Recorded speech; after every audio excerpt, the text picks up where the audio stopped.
നമസ്കാരം, ഞാൻ doctor Srila, Ayushree Ayurveda hospital Pathanapuram. നമ്മൾ ലൈംഗിക ബലഹീനതയുടെ മാനസിക കാരണങ്ങളല്ല എന്ന് കണ്ടെത്തിയാൽ അത് ന്യൂറോളജിക്കൽ, വാസ്കുലാർ എന്നിവയാണോ എന്ന് ശ്രദ്ധിക്കണമെന്ന് കണ്ടു. ഇവയല്ല എങ്കിൽ അവ ഹോർമോണൽ ഡിസോർഡേഴ്സ് ആകാം. അതിൽ പ്രധാനം ഇൻസുലിനാണ്. ഇൻസുലിനാണ് രക്തത്തിലെ പഞ്ചസാരയുടെ അളവ് കൃത്യമാക്കി നിലനിർത്തുന്നത്. ഇൻസുലിൻ്റെ അളവിലുള്ള വ്യതിയാനം ആർട്ടീരിയോസ്ക്ലീറോസിസിന് കാരണമാകാം, അതായത് ആർട്ടറികളിൽ കട്ട പിടിക്കുക എന്നത്. ഡയബറ്റിക് ന്യൂറോപ്പതി എന്നത് ശരീരത്തിൽ എവിടെയും നേർവ് ഡാമേജ് ഉണ്ടാക്കാം, അതായത് ഡയബറ്റിക് ലിംഗത്തിലേക്കുള്ള നെർവ്സ് ആൻഡ് ബ്ലഡ് സപ്ലൈക്ക് ഡാമേജ് ഉണ്ടാക്കും. ഇത് ക്രമേണയായി പെനീസിലെ സെൻസിറ്റിവിറ്റി കുറയ്ക്കും, ഇറക്ഷൻ്റെ ഫേംസ് കുറഞ്ഞു വരും. അതിനാൽ ഡയബറ്റിക് രോഗികൾ തീർച്ചയായിട്ടും ഡയബറ്റിക് പെട്ടെന്ന് തന്നെ മാനേജ് ചെയ്യുവാൻ ശ്രദ്ധിക്കണം.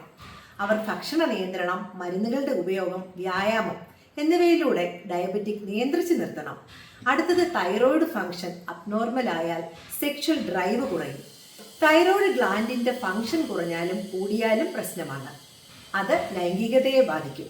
പ്രൊലാക്റ്റിൻ ഹോർമോണിന്റെ ഓവർ പ്രൊഡക്ഷനും മെയിൽ സെക്ഷൽ ഹെൽത്തിനെ ബാധിക്കും എന്നതാണ് മറ്റൊരു കാര്യം. ഇത് ചില മരുന്നുകളുടെ സൈഡ് എഫക്റ്റ് ആയോ പിറ്റ്യൂട്ടറി ഗ്രന്ഥിയെ ബാധിക്കുന്ന ചില രോഗങ്ങൾ കൊണ്ടൊക്കെയോ വരാം.